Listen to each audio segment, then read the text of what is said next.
como vão? Hoje é 3 de abril de 2020. Eu, Tatiana Pitas, advogada da área trabalhista e... José Pitas, ex-desembargador do trabalho, juiz, oficial de justiça e diretor-secretaria.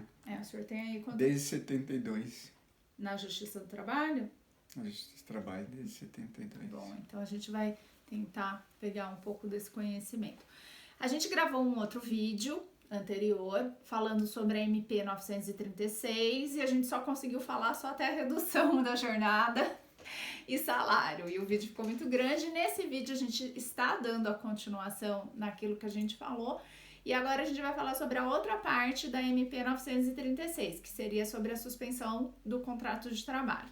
Então, vamos lá. Tatiana, o que é a suspensão do contrato de trabalho? É quando o empregado ele vai continuar recebendo uma ajuda, nesse caso, né? Só que, na verdade, não precisa trabalhar e também não vai ser demitido. Por quê? Porque a MP está tentando, ao máximo, garantir o emprego das pessoas e garantir a continuidade da empresa. Como é que vai funcionar, então, essa questão da suspensão do contrato de trabalho? A suspensão, gente, vai poder ser de 60 dias, tá? E podem ser 2 períodos, de 30 dias e depois mais um período de 30 dias. Aí você vai me perguntar, como assim? 30 dias? Qual que é a lógica? A lógica é a seguinte... o empregador obrigatoriamente vai fazer um acordo individual e escrito com o empregado dele estabelecendo essa suspensão. Esse acordo, gente, ele vai fazer hoje para daqui 2 dias começar essa suspensão do contrato de trabalho, tá? Esse é o prazo. E aí, nesse acordo, ele vai lá e estabelece que em 30 dias vai haver o retorno do trabalhador. Por quê? Porque ele vai querer ver como é que tá o comércio daqui 30 dias, né? Como é que tá essa questão da pandemia. Voltou, ficou uma semana trabalhando, viu que a coisa tá parada, tem todas as portarias lá dizendo que o comércio não pode voltar, enfim... Aí ele vai e faz um outro acordo, tá? Para mais 30 dias. Então, por isso que é isso, 60 dias corrido ou 30 e 30, tá bom? Como é que vai funcionar em termos financeiros? É o seguinte, as empresas que faturam até 4 milhões e 800 não vão precisar dar nenhuma ajuda a este funcionário. O governo vai patrocinar, entre aspas, né, um subsídio para eles. Qual que é o valor do subsídio? O valor, gente, vai ser de 100% daquilo que ele receberia no seguro-desemprego. Lembrando que o máximo do seguro-desemprego é 1.800 e alguma coisa, tá? Então, o máximo que ele receberia seria esse valor. Então, ele vai receber 100%. E se for acima de faturamento da empresa acima de 4 milhões e 800? Bom, se for acima de 4 milhões e 800, o governo vai entrar com um subsídio de 70% daquele valor que esse funcionário receberia no seguro-desemprego e 30% do salário deste funcionário vai ser subsidiado pela empresa. E prestem atenção e vejam que interessante. Esse valor de 30% é um valor que tem natureza indenizatória. O que é isso? O que você está querendo dizer com isso? Eu estou querendo dizer que esses 30% não vão refletir no fundo de garantia, não vai precisar recolher INSS, não vai repercutir no imposto de renda. É isso que eu estou querendo dizer, tá? Então, vai facilitar para os empresários pagarem esses 30% para esses funcionários que têm obrigação. E pode, por um acaso, a empresa que fatura menos de 4 milhões e 800 dar uma ajuda compensatória? Pode. A empresa, ela pode, não tem problema nenhum em dar essa ajuda compensatória, vai ter natureza indenizatória e, na medida do possível, acredito que muitas empresas farão isso. Outro fato bastante interessante, né, que aconteceu na suspensão do contrato de trabalho são os benefícios. E aí eu vou fazer uma pergunta ao nosso Dr. Pitas em relação aos benefícios. O senhor entende que todos os benefícios devem ser pagos ou existe alguma exceção para o funcionário? Eu penso que nós temos que raciocinar em termos de benefícios que são benefícios autônomos e benefícios vinculados. Por exemplo, o transporte é um benefício vinculado ao transporte do trabalhador. Então, nessa hipótese, eu acho que não deveria pagar esse tipo de benefício. Porque não tem necessidade do transporte. Não haveria necessidade. É um benefício que é vinculado a esse transporte coletivo. Né? E daí, nesse caso, então... e outra coisa que eu queria lhe perguntar. E se por um acaso o funcionário der uma escapadinha e for lá trabalhar, o que acontece? A própria medida provisória já previu isso. A suspensão vale se for suspensão de verdade. Não vale se houver um trabalho parcial do trabalhador. Se o trabalhador parcial, ainda em teletrabalho, fizer um trabalho parcial, essa suspensão não vale mais. Então, tomem cuidado, né? Não vai dar aquela escapadela, daquela trabalhadinha, que a suspensão não vai valer em hipótese alguma. Queria perguntar outra coisa. Eu posso Cumular não. Eu posso fazer, de repente, um pouco de suspensão e um período de suspensão e depois, em outro período, eu posso reduzir o salário? Na verdade, o empregador ele vai observar o que é mais benéfico para ambas as partes aí e poderia fazer a suspensão e depois a redução. E daí, lembrando, gente, que a MP fala que não pode passar de 90 dias esses dois, tá? Você pode acumular pode acumular o outro, acumular não, depois faz um, sucessivamente faz o outro, desde que esses dois não ultrapassem 90 dias. Então, assim, suspensão pode ser de 60 e a redução no máximo de 90 dias. Eu quero fazer 60 dias de suspensão e 30 dias de redução. Posso fazer o contrário também. Posso fazer 60 dias de redução e 30 dias de suspensão. Também pode, tá? Então, vamos observar isso. Pode ter... A pessoa que tem mais de um vínculo de emprego, ela pode receber mais de um benefício? A medida provisória prevê a possibilidade, desde que não seja o contrato intermitente, né? Tá. No caso intermitente, ele vai ter mais de um empregador, mas vai receber só aquele benefício dos R$600 uma vez só. Né?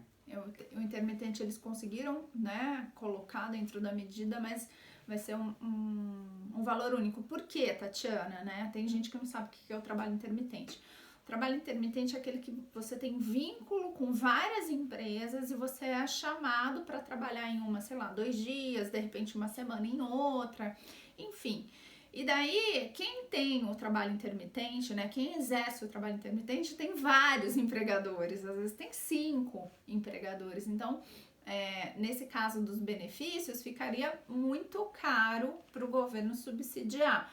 Então, o que eles decidiram? Vai ser um só e vai ser um valor de R$600.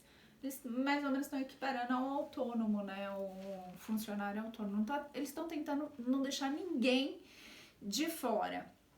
Outra coisa interessante que teve na medida é a questão da garantia do emprego, tá? Então, aí a gente vai falar de suspensão e de redução de jornada. Se por um acaso você estabeleceu lá 60 dias de suspensão, seu funcionário, depois que acabarem esses 60 dias, ele vai ter mais 60 dias de estabilidade no emprego, tá?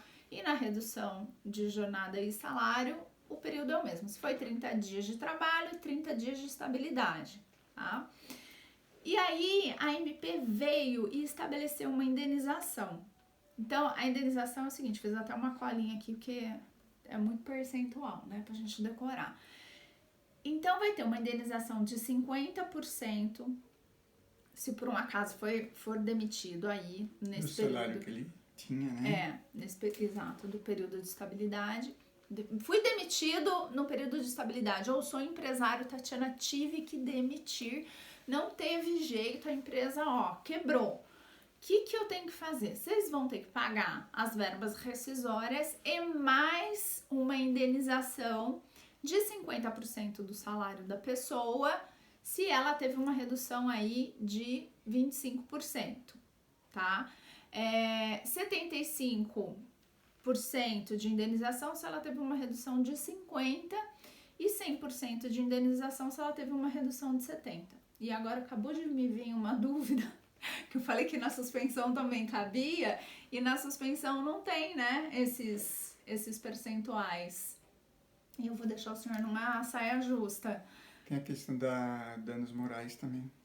E tem a questão dos danos morais. O senhor entende que aí caberiam uns danos morais pro pessoal que... Não, a Justiça do Trabalho tem se pautado no sentido de não banalizar o dano. E não é uma questão nova essa, é uma questão já antiga da banalização dos danos e da acumulação de pedidos com danos morais. Em princípio, quando a lei já prevê uma indenização, ela já está resolvendo o problema. Entendi. Agora, o dano moral pode até acontecer, mas é muito específico, muito especial. Então, o senhor entende que nesse caso, como já existe essa indenização, não há que se falar em dano moral? Em princípio, não. Tá. E nos casos de suspensão, que não tem esse percentual de perda, eu penso que o juiz aplicaria 100% de indenização, já que não tem a baliza. Ele iria se balizar por essas indenizações? Se não existe, ele ainda por analogia, ele vai aplicar. Viu? Então, respondemos aí a pergunta. Agora, por fim, o que eu gostaria de trazer aqui? Um dos artigos da MP, que eu achei um dos mais interessantes, assim, para a atualidade, né? Atualizou o que a lei não atualiza. Está aceitando, a lei também fala, mas ele foi muito bem claro nessa questão. Eles estão aceitando os meios eletrônicos para comunicação de todo mundo, porque como a gente está nessa época de pandemia, ninguém pode sair de casa, então como que eu vou comunicar? Eu vou lá no sindicato que eu preciso ir para fazer um protocolo. Eu vou ter que sair de casa para fazer isso? Não. Então a própria MP já estabeleceu que serão aceitos os meios eletrônicos. Tatiana, o que pode ser meio eletrônico? Na minha opinião, pode ser WhatsApp, e-mail, vídeo de chamada de celular, tá? Esses são todos os meios eletrônicos, contanto que você consiga guardar, né, de uma forma digital essa tecnologia. Eu achei super de vanguarda, achei muito interessante, vai ser muito importante para todas as provas que a gente tem aqui dentro desse processo novo, né? E outra coisa que a gente falou no outro vídeo, mas a gente não falou nesse, é a questão de que esse acordo individual, gente, ele é para as pessoas que recebem menos que R$ 3.135 ou 135 até, e para as pessoas que recebem mais que 12.202, a partir da verdade, 12.202,12 reais. Então, esse acordo individual que é feito entre um empregador e um empregado, só para essas duas faixas. Esse pessoal que está no meio, né, eles não tem, o empregador não tem como fazer esse acordo individual, tem que ser negociação coletiva. E uma sugestão que eu dei em outros vídeos e continuo a dar para todo mundo é que ratifiquem a questão desses acordos individuais na medida do possível com o seu sindicato. Então, assim, tentem negociar, é emergencial, façam o que tem que fazer, é o que eu falo, faz e tem. Só que depois tentem negociar com o sindicato, porque se o empresário conseguir negociar todas essas medidas que ele teve com o empresário, isso aqui está... Com o sindicato. Exato, com o sindicato, isso aqui está totalmente constitucionalizado, tá? Essas medidas que vocês tomaram. E por fim... É uma cautela boa. Né? Caldo de galinha não faz mal a ninguém, né?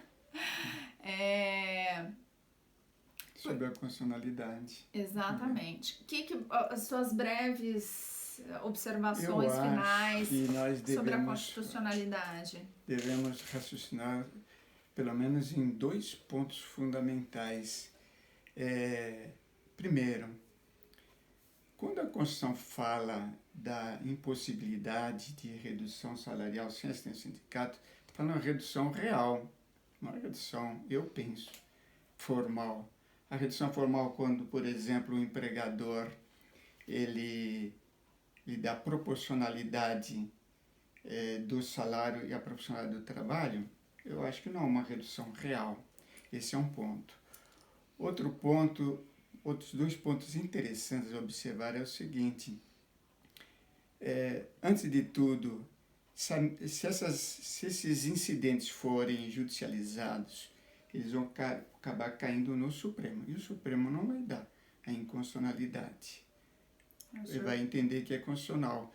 E eu penso que é constitucional em termos porque, veja o exemplo do salário mínimo. O salário mínimo, se você for literalmente ver e comparar com a Constituição, ele é inconstitucional. Ninguém levanta a questão da inconstitucionalidade. Então, a questão da inconstitucionalidade é uma questão extraordinária, uma questão excepcional.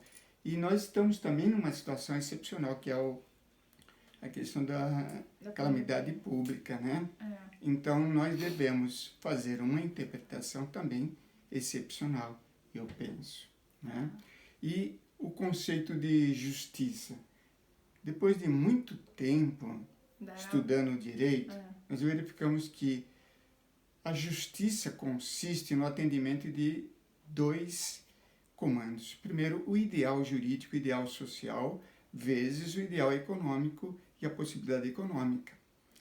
Diante disso, é o que consiste no que seja o justo. De forma que é muito difícil. E essa medida provisória, eu acredito que ela atende uma necessidade extraordinária. E o juiz, que é aquele que faz o direito, ele vai ter que observar todos esses elementos. Então é isso, né? Essas são as nossas breves observações em relação à MP. Falamos um pouquinho dela para que todo mundo consiga entender de uma forma mais didática e deixem a opinião de vocês, tá? A minha opinião é que essa medida vai ser... não vai ser declarada inconstitucional, essa medida provisória, e rezo para que não seja. Mas deixem suas perguntas, contestem o que a gente disse aqui e vamos conversando e até a próxima. Tchauzinho!